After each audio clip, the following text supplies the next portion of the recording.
que tu fais? Bah, je cherche mon palais, il est caché.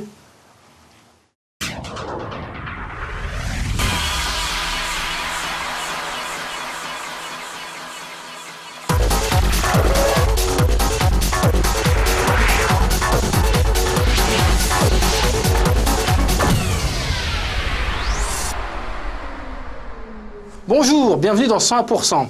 Aujourd'hui, dans 100%, on a les news, les game reviews, une minute pour parler d'eux et les critiques des animés. Et tu t'es pas un peu moqué de la prononciation japonaise, là, par hasard? Jamais, moi, non, je me moque pas, moi. D'accord. Alors, il y a quoi dans les jeux, la critique de jeu aujourd'hui? Alors, aujourd'hui, c'est Battalion Wars. D'accord. Deux. Les animés, il y aura quoi? Je crois que c'est Mezzo et un truc avec l'âge du Verseau, un truc comme ça, je crois. D'accord. Et tout de suite, on regarde quoi? Les news de Pierre-Alexandre. Ça a certainement parlé de Sonic et Mario aux Jeux Olympiques. T'es sûr? Ou de Super Smash Bros. Brawl. T'es certain? Bah, c'est tout le temps comme ça avec lui, alors. On va voir. Depuis la perte de sa place d'éditeur tiers numéro 1 suite au rachat d'Activision par Vivendi Games, Electronic Arts s'était montré plutôt discret. Mais c'était sans compter sur les énormes ambitions du géant américain qui a décidé de contre-attaquer en rachetant Take-Two Interactive, qui s'occupe de l'édition de jeux tels que GTA ou Canis Canem Edit. EA a ainsi formulé une offre de 2 milliards de dollars, immédiatement refusée par Take-Two, qui considère sa valeur sous-estimée. Toutefois, la firme s'est déclarée ouverte au dialogue. Les négociations devraient donc se poursuivre. Contre toute attente, un responsable de chez Sony vient de révéler que les fichiers générés par Play TV, l'outil permettant de regarder mais surtout d'enregistrer la télévision via la PlayStation 3, ne posséderont pas de protection anti-copie. Il sera ainsi possible d'exporter ces vidéos sur n'importe quel support de stockage, comme un PC par exemple. Évidemment, Sony a précisé que les utilisateurs devraient faire preuve de bon sens en n'exploitant pas cette possibilité à des fins illégales.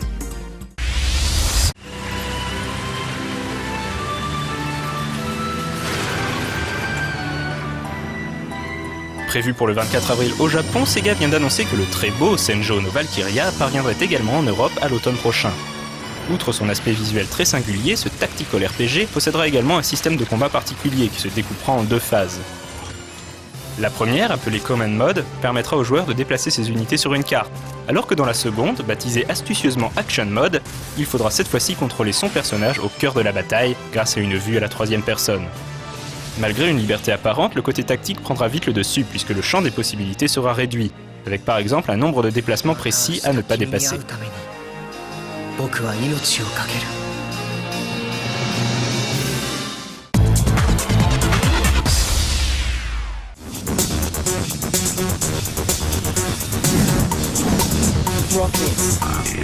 Après un Wipeout Pulse plutôt réussi sur PSP, la série va s'enrichir d'un nouvel épisode qui sortira sur le PlayStation Network cette fois-ci.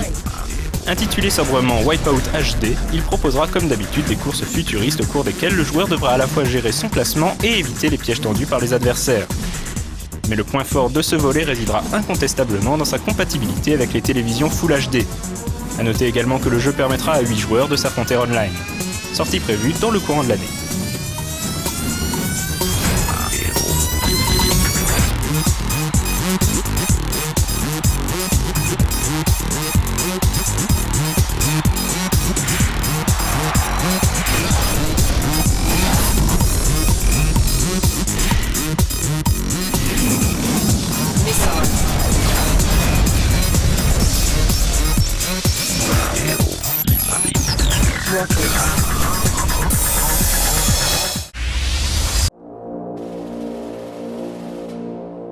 Pour terminer, voici une vidéo de Saga, un jeu massivement multijoueur online qui n'est pour une fois pas un RPG mais un RTS. Le joueur aura en effet pour mission d'y bâtir son royaume et de veiller à son développement, notamment en livrant d'épiques batailles. Évidemment, le monde continuera d'évoluer à toute heure du jour et de la nuit. Il faudra donc prévoir les événements à l'avance sous peine de voir ses armées décimées. Sorti chez nous le 4 mars prochain.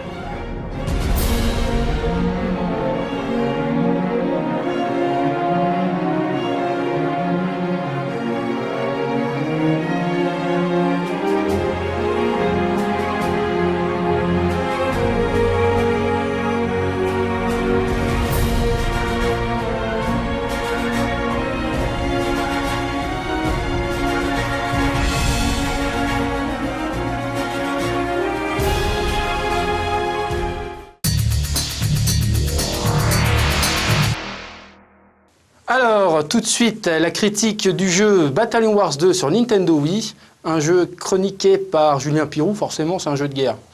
Bon, il n'est pas sur PC, mais il est sur Wii, donc c'est Julien Pirou.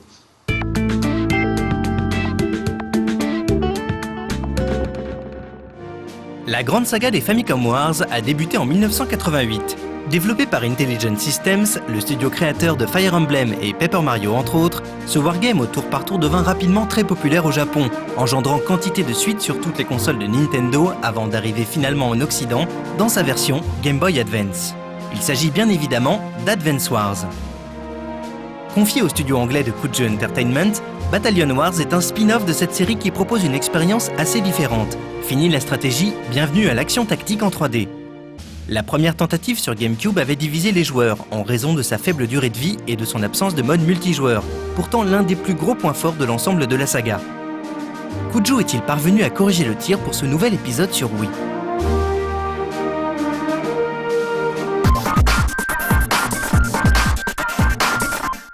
Comme la série des Advance Wars, Battalion Wars met en scène un monde fictif où s'affrontent des factions réminiscentes du paysage géopolitique du monde réel. Au cours du premier jeu, les nations du monde avaient dû faire front commun pour contrer les plans machiavéliques du duc Vlad de Xylvanie. Battalion Wars 2 commence par un flashback expliquant comment, des siècles auparavant, le très asiatique Empire de l'Aube était parvenu à détruire la redoutable Légion de Fer, sorte de relecture steampunk des hordes du Mordor. De retour au présent, les îles Anglois sont en pleine offensive contre l'Empire sur la suspicion qu'il cacherait une super arme de destruction massive.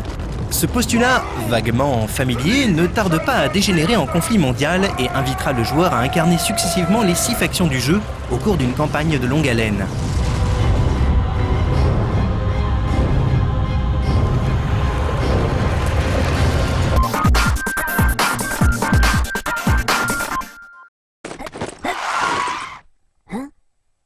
Battalion Wars 2 se présente comme la fusion étonnante entre Cannon Fodder, Battlefield et Battlezone. Le joueur incarne un commandant d'armée et doit mener son bataillon d'unités à la victoire en accomplissant diverses missions. Il peut s'agir de s'emparer d'une base, de détruire une unité spécifique ou encore de saboter des installations, en bref, les objectifs habituels d'un jeu de stratégie. Sauf que cette fois-ci, le joueur prend une part directe à l'action. Dans les faits, le joueur peut incarner n'importe quelle des troupes sous son commandement, aussi bien les fantassins que les tanks ou les hélicoptères, et doit dans le même temps donner des ordres simples au reste du bataillon. Attaquer, attendre, capturer ou défendre. Cette nuance est très importante, puisque le joueur sera régulièrement amené à agir en solo, par exemple en prenant le contrôle d'une jeep de reconnaissance pour franchir les lignes ennemies. Le jeu se joue via la combinaison Wiimote et Nunchuk. Dans les grandes lignes, la Wiimote sert à diriger ses unités et le Nunchuk à contrôler son avatar. Ce système se révèle assez intuitif, mais on peut quand même regretter que le potentiel de la Wiimote ne soit pas davantage exploité, celle-ci ne servant au final qu'à pointer ses cibles.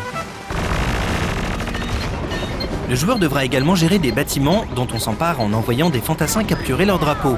Ces structures permettant de produire de nouvelles unités pour remplacer celles perdues au combat. Tout ceci se fait d'une manière automatique et transparente. Mais il va sans dire que les missions les plus palpitantes sont celles où la possession de ces bases est ardemment disputée par l'ennemi. Les unités disponibles sont nombreuses et variées, et on retrouve avec plaisir toutes les unités et véhicules d'Advance Wars modélisés en 3D avec un méca design des plus réussis.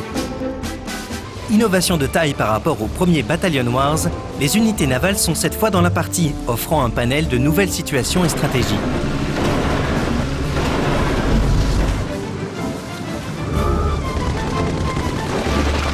Mais le gros apport de Battalion Wars 2, c'est évidemment le multijoueur. Celui-ci se révèle fun et efficace au travers de 3 modes de jeu. L'escarmouche est une joyeuse foire d'empoigne où les joueurs cherchent à scorer un maximum en éliminant les unités ennemies. L'assaut propose à un des joueurs d'assiéger les positions de l'autre en attaquant des cibles spécifiques. Enfin, le coop met 2 joueurs aux commandes d'une même armée, chacun recevant le contrôle d'une partie des troupes.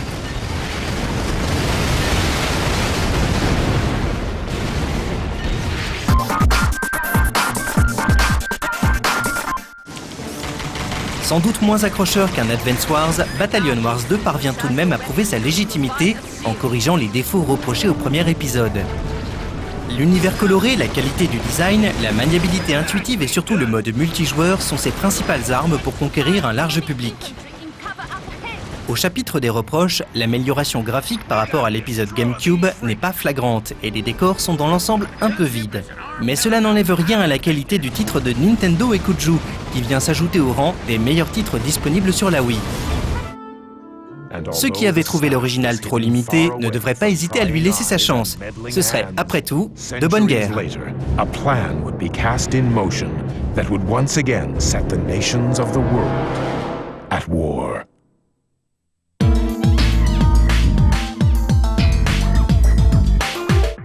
Tout de suite, un instant de poésie et de romance grâce à Davy et Didier dans la minute pour parler d'eux. Ah, tu l'as bien prononcé là. Ouais, mais c'est pas drôle de se moquer des gens qui ont du mal à prononcer. Parce que si moi je parlais japonais, ça serait pas beau. Maguro, sushi, Osaka, enfin bref. Aujourd'hui, dans une minute, on va parler de... Ça fait répétition, mais j'adore. On va parler de merguez. Mais pour cela, je reçois... Jean-Michel Le Tangbrook, bonjour. Bonjour, et vous êtes Campingman, le super-héros qui vit dans une caravane. Non, pas du tout, je suis saucissophile. J'adore la saucisse. Excusez-moi, j'avais pas du tout ça sur mes fiches. Écoutez, il va falloir que je punisse mon assistante. Et pour cela, vous savez quoi? Pour cela, vous savez quoi? Vous savez ce que je vais lui faire? Non. Tu sais pas? Non. Tu sais pas? Je vais lui faire manger ta grosse quenelle. Vous voulez dire ma grosse saucisse? Non, non. Non, mais je veux pas qu'elle te tête la kick. Je vais lui faire manger ton caca. N'importe quoi. Bon, alors, quoi, cookess? Gros pervers. Quoi, cookess? La merguez. Bah, la merguez, c'est simple. C'est une petite saucisse rouge, pimentée et qui est fabriquée à base de viande de mouton ou de bœuf. C'est autobiographique. Comment ça? La petite saucisse rouge. C'est naze. Alors j'aimerais bien qu'on arrête les blagues sur les saucisses. Ça suffit. Moi, je trouve qu'il y en a marre. Je pense que les gens devraient pouvoir dire sans honte « j'aime les grosses saucisses » sans qu'on se moque d'eux. C'est n'importe quoi. Non, mais vous avez raison. On devrait pouvoir affirmer ce que l'on est, ce que l'on aime, sans avoir honte. Voilà. D'ailleurs, moi, je le dis. J'aime les grosses saucisses. Vous êtes plus merguez, chipolata, c'est quoi, c'est votre préféré? Ah non, moi, je parle de là. Ah, pardon, vous faisiez votre coming out? Non, pas du tout. Je dis juste que j'ai une grosse saucisse et que j'aime ça. Donc, alors revenons au sujet de départ. Y a-t-il une différence entre la chipolata ou le Godivo? Oh, je sais pas moi, hein. Alors Le non, chipolata, c'est Godivo, c'est un peu kiff-kiff quand même. C'est hein. exactement la même saucisse. C'est selon où on est, dans France, c'est géographique, hein, c'est régional.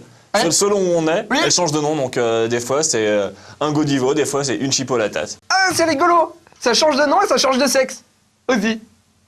C'est rigolo. Alors, c'est laquelle la meilleure entre les deux? La chipo ou la Godivo? Enfin, je veux dire, qu'est-ce qui... à ton goût?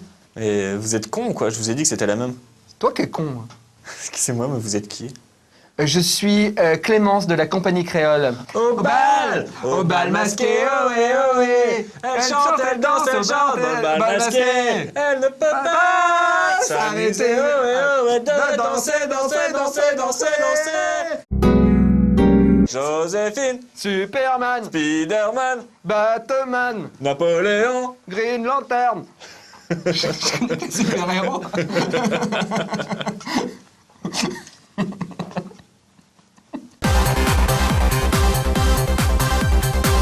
Alors, tout de suite, on va regarder les critiques animées avec Mezzo, une espèce de jeu hentai ou manga hentai, on ne sait pas trop, adapté pour le grand public. Ça promet. Et L'âge du Verseau, que je ne connais pas du tout. Ça promet, c'est tiré d'un jeu de cartes. Ah oui, oula, d'un jeu de cartes. Oh, enfin, moi, d'un côté, j'aime bien les jeux de cartes, donc Ça c'est te pas plaît. gentil de se moquer. Ah, sinon, voilà, moi, ce que je voulais dire, c'est que c'est peut-être beau de parler des animés, mais il y a quand même le DVD des Simpsons qui est sorti, on n'en parle pas sur No Life. Et ça, c'est mauvais point.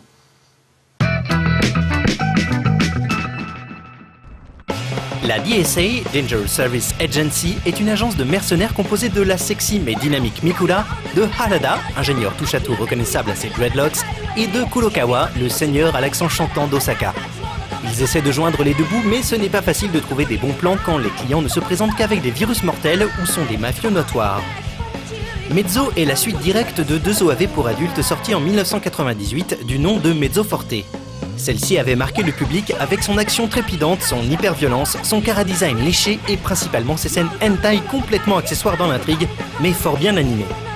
Mezzo est, quant à elle, une série de 13 épisodes pour tout public, dont le passé sulfureux n'est suggéré que par quelques plans accrocheurs du générique de début.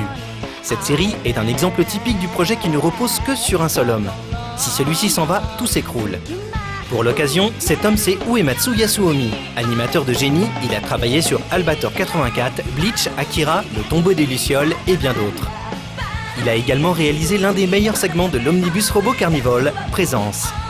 Sa réputation n'est plus à faire, si ce n'est que le bonhomme a une prédilection quant à ses projets personnels pour les thèmes qui le destinent à une classification interdite aux moins de 18 ans. C'est donc avec plaisir que l'on peut apprécier son travail tout public. Et en effet, les génériques de début et de fin portent sa patte et sont très agréables à regarder, tout comme les 2 premiers épisodes de la série sur lesquels il s'est beaucoup investi. Les thématiques sont sombres, l'action omniprésente et c'est beau à regarder. Malheureusement, le soufflet retombe aussitôt après et la chute n'en est que plus dure. Les 2 derniers épisodes de ce premier DVD partent en sucette. Le design a été jeté aux orties, les personnages sont venus des Playmobil, le scénario est d'une platitude à mourir, allant jusqu'à nous infliger pendant plusieurs minutes d'une scène presque fixe en voiture, l'héroïne qui chante une chanson version karaoké. Le doublage ne fait pas illusion bien longtemps non plus. Si le premier épisode est correct, très vite cela devient insupportable. Pire, l'adaptation est tellement décousue qu'il en devient difficile de suivre l'intrigue, qui n'était pourtant pas très alambiquée à la base. Pas la peine de se faire saigner les oreilles, la VOST est heureusement là. Il est bien connu que les équipes japonaises mettent toujours les bouchées doubles sur un premier épisode pour accrocher le spectateur. Mais une telle dégringolade de qualité, c'est presque du jamais vu, voire à la limite de la publicité mensongère. Il faut espérer que le niveau est moins disparate sur le reste de la série et que Uematsu a pu gérer un peu plus le tout dans son ensemble, sinon la pilule sera dure à avaler. ミクラの真似してみました。やればできるじゃん、原田君ってものは。あいつに言ってくださいね、俺のかっこよさ。悠々自適って。あら、いたこう抜いたって振る。なんかミクラに頼らなくても俺たちだけでもやれるもんっすね、結構。また調子こいちゃダメだよ。さっきのはまぐれ気まぐれ、明日の夕暮れってな。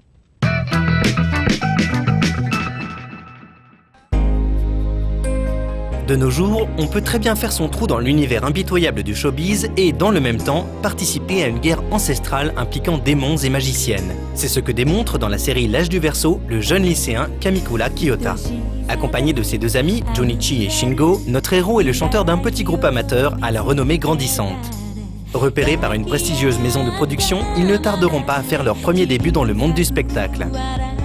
Le quotidien de Kyota n'est déjà pas très simple, mais c'est sans compter un autre menu détail. Le jeune homme va en effet être témoin d'un conflit séculaire opposant 3 clans. Les Wisdom, des sorcières, les Ayarashiki, des prêtresses, et les Dark Lords, des êtres mi-femmes, mi-bêtes.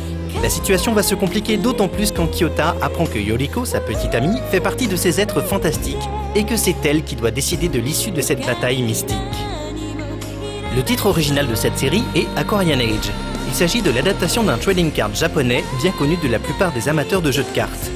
La renommée de ces cartes repose par ailleurs sur la beauté de leurs illustrations, qui ont été signées par de grands noms du manga comme Asamiya, Clamp ou Mikimoto. Le chara-design de la série télé leur rend plutôt bien justice. Il est signé Abe Hisashi, qui a travaillé sur les animés de Chobits et de Devil May Cry. L'histoire n'est pas en reste, les fans des trading cards retrouveront ainsi les Mindbreakers, les pouvoirs magiques et toutes les autres références à l'univers du jeu Aquarian Age. Mais au-delà de cette fidélité au jeu originel, la série L'âge du Verseau souffre de nombreuses faiblesses. L'anime prend ainsi le parti d'introduire au compte-gouttes les éléments ésotériques de l'histoire, et les premiers épisodes ne s'intéressent finalement qu'à la carrière musicale du héros. Il en ressort une sensation de lenteur à la limite du soporifique. On pourrait également se demander pourquoi les scénaristes ont fait le choix d'un héros rocker pour Midinette. Ses déboires de carrière et ses états d'âme sont racontés sur un ton mièvre que ne renierait pas un épisode de Lucie l'amour et rock'n'roll. Il y a donc un énorme contraste entre cette partie gnangnan et les joutes épiques qui sont menées tambour battant tout au long du récit. La réalisation du studio Madhouse est plutôt correcte et on a droit à des musiques de Kajiura Yuki, compositrice qui s'est illustrée dans les séries noires et Tsubasa Reservoir Chronicle. Mais ces quelques atouts ne parviennent pas à rattraper un bilan pour le moins mitigé. Cette série tirée des trading cards est donc à réserver en priorité aux fans du jeu de cartes. 騒がしい夜だこと。